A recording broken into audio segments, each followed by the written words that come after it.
Anak, patawarin mo ako, ha? Hindi ko kasi alam bakit ako nagkasakit ng ganito, eh. Dapat ako yung nag-aalaga sa'yo, pero ikaw itong umaalalay sa akin. Kasalanan ng utak ko to, eh. Kung bakit nasira ang pamilya natin. Sira kasi itong utak ko, eh. Pa, huwag mo sisihin ang sarili mo. Ikaw ba pumili ng sakit mo? Hindi po, di ba?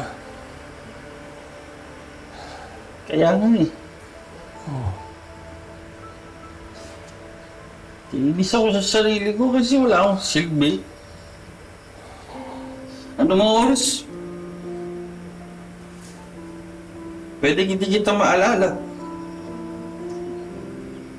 Pwede rin kitang biglang saktan. Makungwala ako. Pagod na ako. Pagod na ako. Ayoko nang mabuhay. Ayoko nang mabuhay. Pagod na ako. Pagod na ako.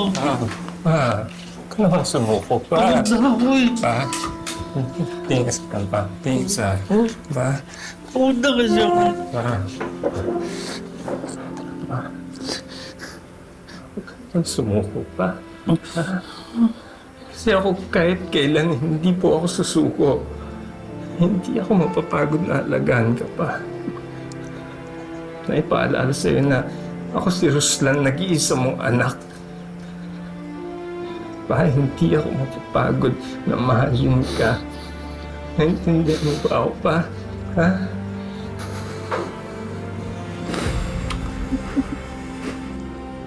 Hindi sumuko si Ruslan sa pag-aalaga kay Philip.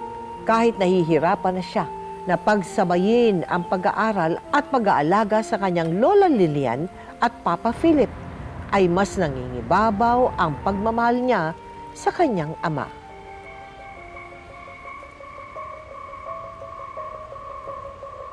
Nagkakalit kayo! Kasi paulit-ulit ang sagot ko! Eh, paulit-ulit ang tanong niyo eh! Oo! Sinisigaw kita! Oo! Sinisigaw kita! Ang kulit mo eh! Nagtatrabaho ko ng maayos! Mamaniho ko ng maayos! Tapos yung bata bigla na lang lumitaw sa harap ko! Ano? Ako? Ako ba? Ano? Kayo ang dapat itanong! Pa? Pa? Pa? Pa, tama na. Hindi! Pa? Pa, tama na. Tama na, pa. Hindi ko kumukulong ba? Tama na. Tama na, pa, please. Tama na. Tama na. Philip! Ano ba? Ano ginagawa mo? Mami?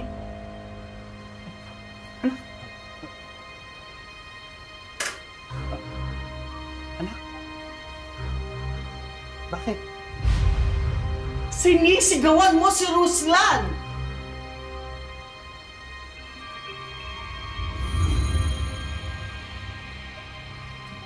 Kumakain lang ako, eh. Sinisigawan ba kita, anak? Hindi po. Hindi po. Hindi pala eh! So ano problema? Wala po. Bili lang po kami ng gamot para sa inyo, pa. Bumalik ka kaagad!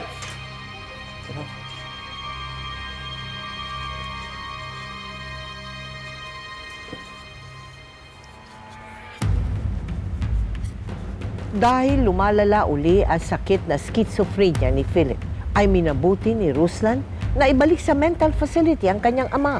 Alam niyang mas ligtas ang kanyang ama at maaalagaan ito ng mga doktor at nurses doon.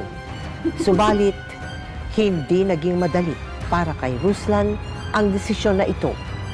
Saan ako dadal? Ma'am, ibabalik ako ni Rosal sa ospital? Sandali, hindi imposible yun! Hindi, mahal ako nun, tsaka aalagaan ako. Ay na siya! Lan, pigilan mo sila! Di ba, aalagaan mo ko, di ba?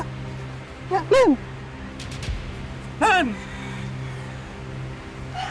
Pigilan mo sila, Lan, oh! Lan! Lan!